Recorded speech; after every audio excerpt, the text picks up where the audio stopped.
Hi, thanks for joining me for this week's episode of Quick Business Tip. This is a podcast that can help you run your business and where we talk a lot about marketing. And this week we are launching a brand new segment called Marketing Fail of the Month. We are going to be dissecting something related to marketing, whether it is a misstep, a blunder, or an outright faceplant. And we're doing it not to be mean, but to learn from other people's mistakes and to find out what not to do and how to do it better.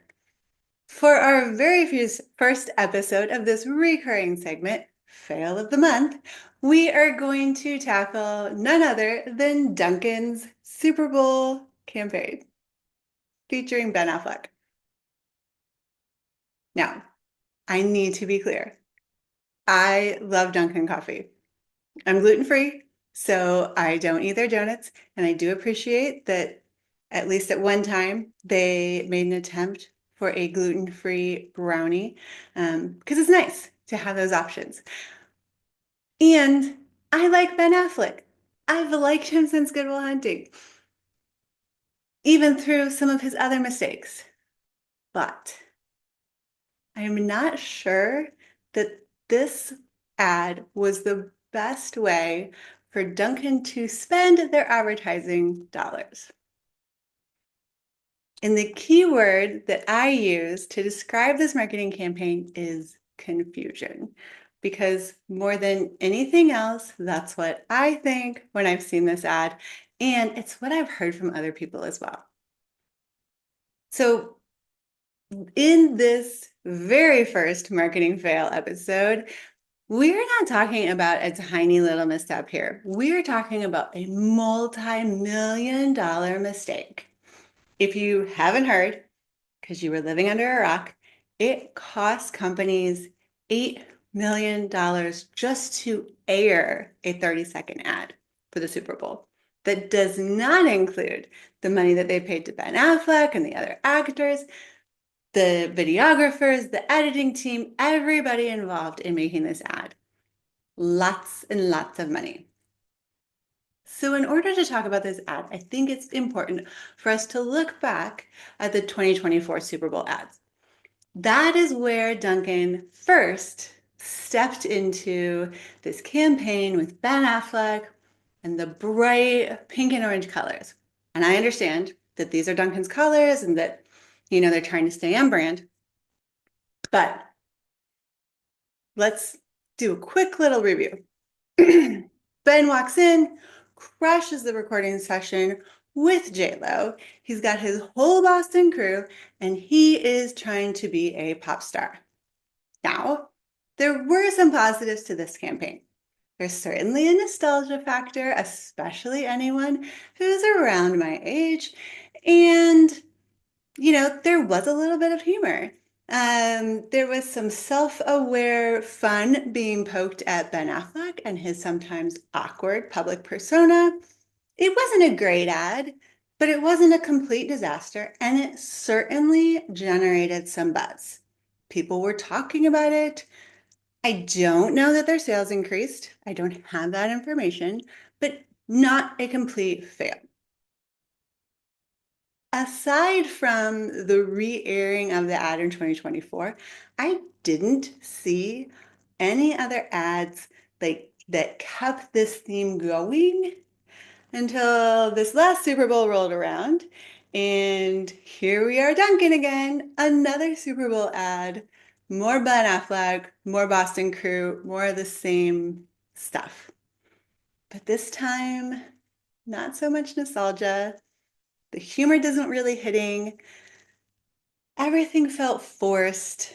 And more importantly, it was just super confusing. I didn't know exactly what message they were trying to convey.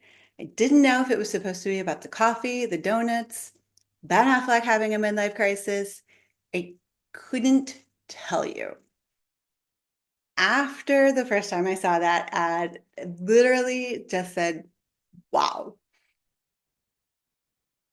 And this is the important part of this message.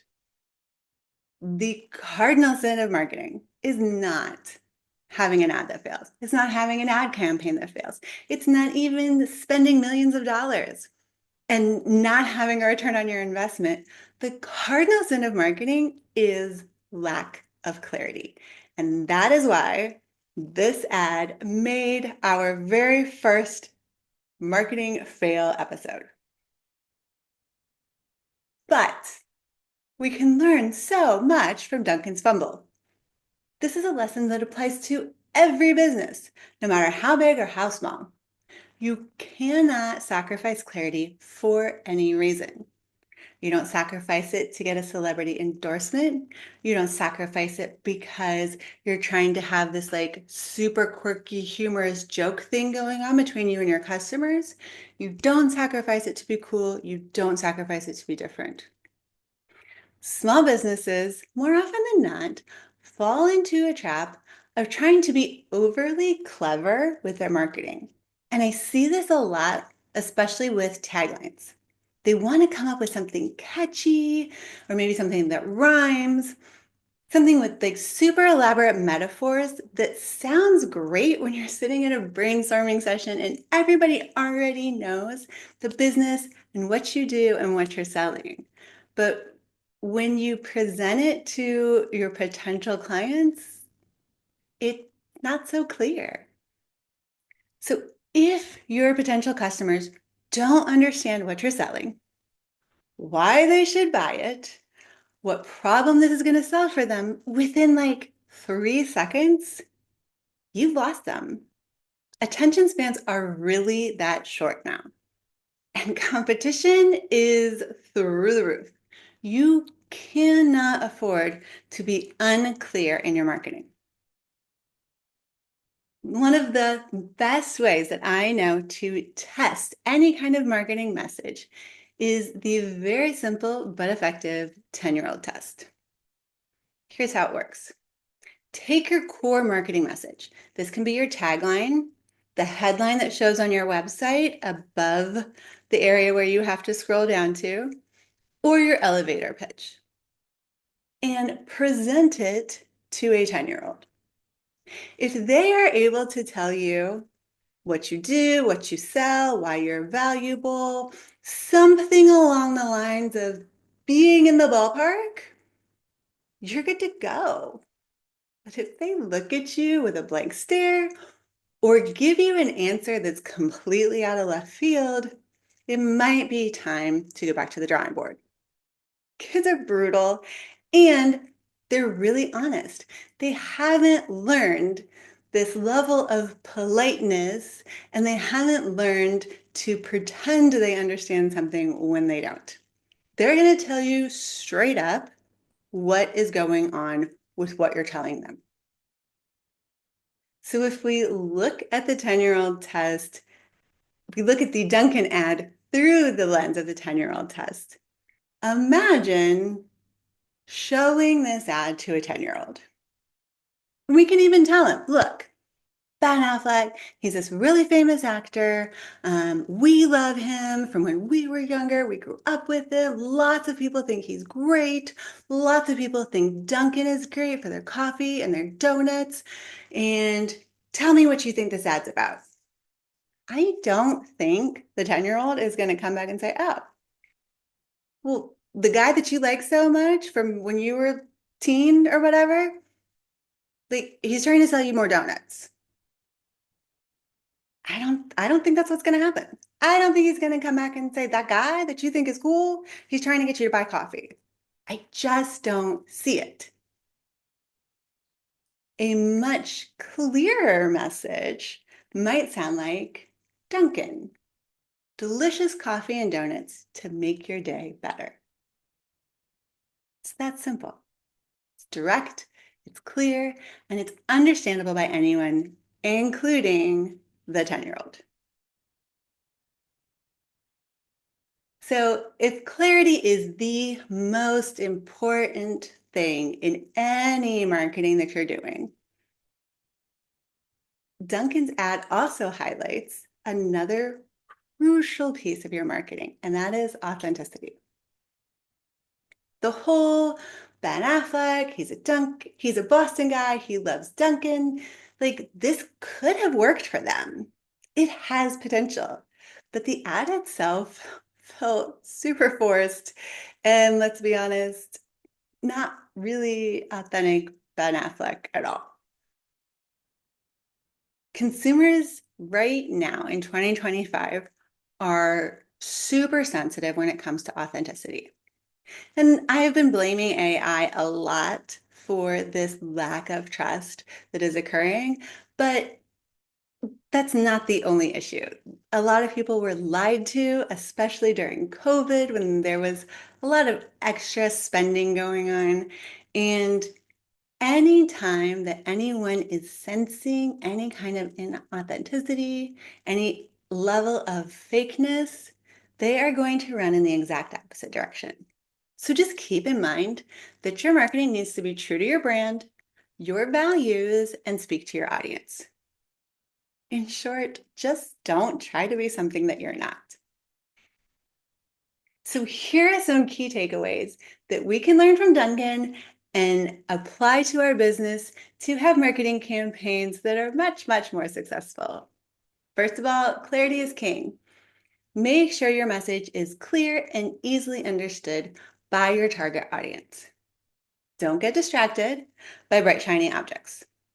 Celebrity endorsements or trying to go viral, having quirky humor, it all sounds nice.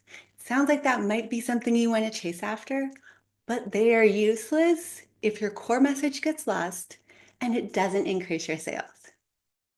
Number three is authenticity really matters. It is like number two in the things that you must do well in marketing.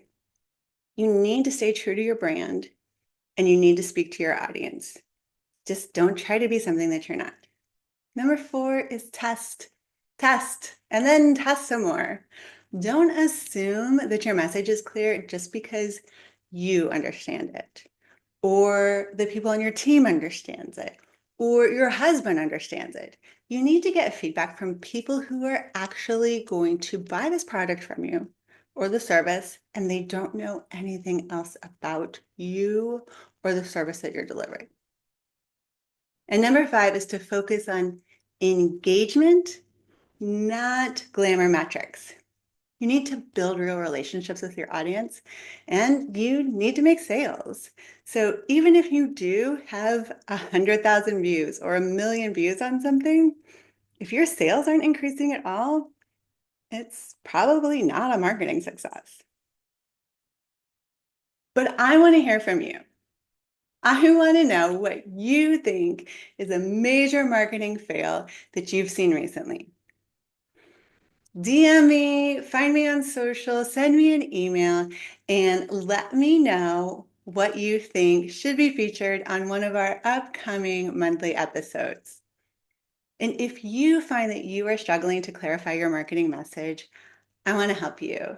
At Limitless Impact Agency, we specialize in crafting clear, compelling messages that resonate with your ideal customer and increase your sales. You can book a free consultation with me using the link in the show notes. That's all for this week's episode of Quick Business Tips and our first ever marketing fail of the month. I hope you enjoyed it. And just remember that there's a lot of noise out there in marketing today. And the way that you cut through the noise is to be crystal clear. Until next week, I'm Jennifer Swineford with Limitless Impact Agency.